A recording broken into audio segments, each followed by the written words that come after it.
Sup, people? This will be top 9 sports, video games, movies, entertainment, music of the decade. It'll also be part 1. Part 2 would be the top 10 stories of the decade. Number 9, Sonic the Hedgehog.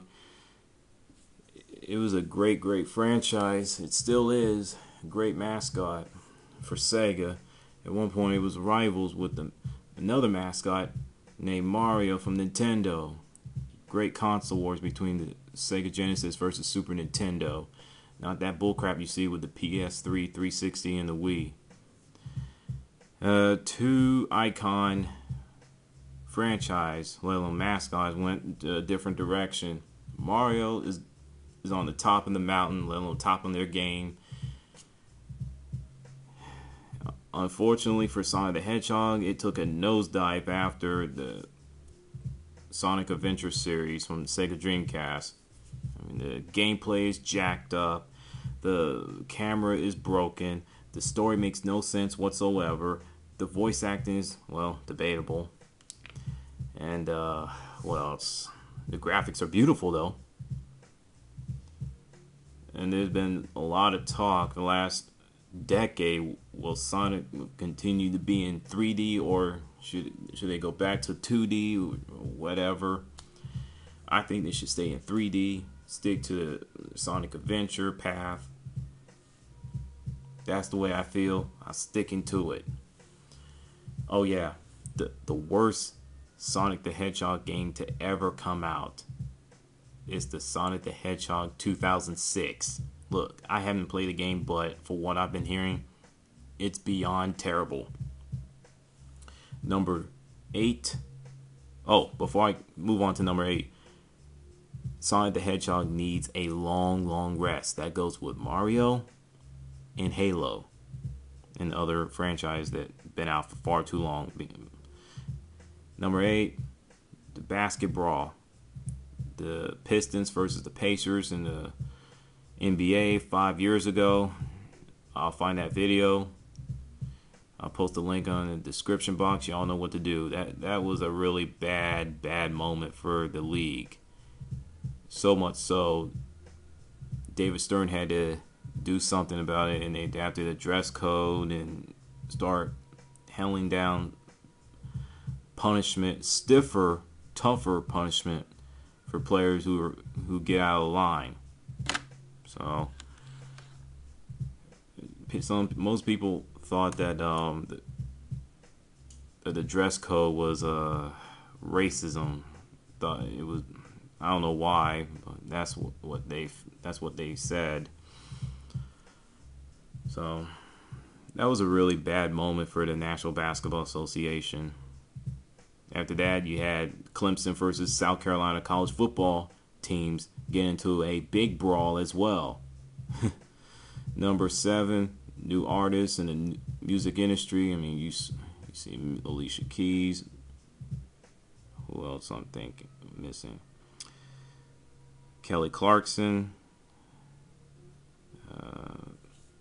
Who else?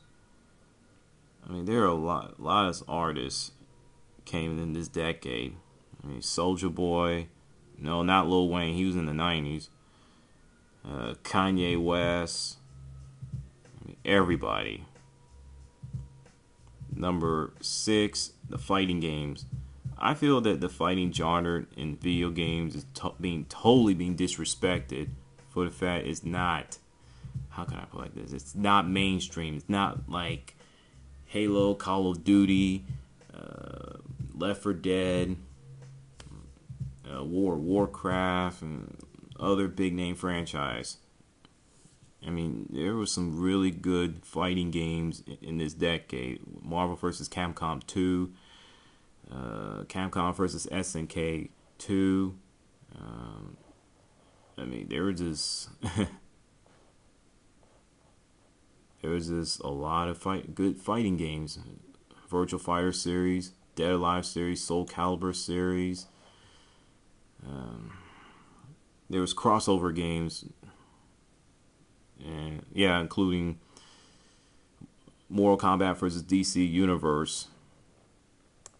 So there were some really good fighting games. Blaze Blue, Street Fighter 4, Tekken 6, King of Fighters 12. A lot of gamers despise that game for rosters, broken gameplay, jacked up online. So, number 5, music overall. Already touched down on the rant, on the music stereotype or radio and stuff like that. There's some good music that I listen to in today's 21st century, in this decade, but most of them just been god awful to the point it just makes me sick. Number 4, movies like The Dark Knight, Twilight, Star Wars, Mania. I mean, everybody loves those movies. I mean, The Dark Knight got the... Everybody loves The Dark Knight. It felt like it was a real Batman movie, not no kiddie live action movie like with Batman and Robin in the 90s. Twilight, never understood that series anyway. Star Wars, I can see why it's huge. I mean, I became a fan of it after watching the third, the Revenge of the Sith. Before then, I was never ever a Star Wars fan, period. So, there'll also be a tie. Valve, a video game developers who made Left 4 Dead series. I mean, Left 4 Dead fan base was just absolutely up in arms for the simple fact that the sequel, which is Left 4 Dead 2, was coming out. They felt that they should have stuck by with Left 4 Dead. They should never made that sequel in the first place. I mean, if you're gonna do it like within 2 years, not like make one game this year and make another next year. It's too soon. As a result, there was online petitioning over 30,000. Also I heard that they according to them, Valve promised them free downloadable content, weapons, characters, maps, and stuff like that. I don't know, something like that. I'm not a fan of it, so who cares? That's just what I've heard, and I think it's just nonsense. Number 3, Kobe Bryant, Tiger Woods, Tom Brady, and Tim Tebow. What do those athletes have in common? Play different sports, and they're champions, But Tiger Woods going through a little messy situation that he created. As for Kobe Bryant, well, he was accused of sexual assault, let alone rape, then a 19-year-old girl. He was facing a long-term prison sentence, but it didn't happen. So he ended up winning an NBA title last year without Shaquille O'Neal. So, number 2, boxing versus UFC. Boxing is still, it's not dead, but it's still on the life support. I mean, the matches are still boring, and I still can't believe they'll charge fans $49.99 pay-per-view for a lackluster match. With UFC, you ain't gonna get no lackluster match. Period. I mean, yeah, sure, it looks uninteresting, but once you sit down and watch it, you'll see that you'll get into it and be like, okay, it's interesting. And plus, they give you those fights on Spike TV for free. I mean, not for free. I mean, after they show on pay-per-view, like Anderson Silva versus Forrest Griffin. I'm still looking for that. Come on, Spike TV, help me out. Help a brother out.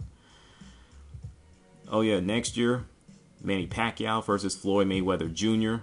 sometime around March or this summer, one of the two.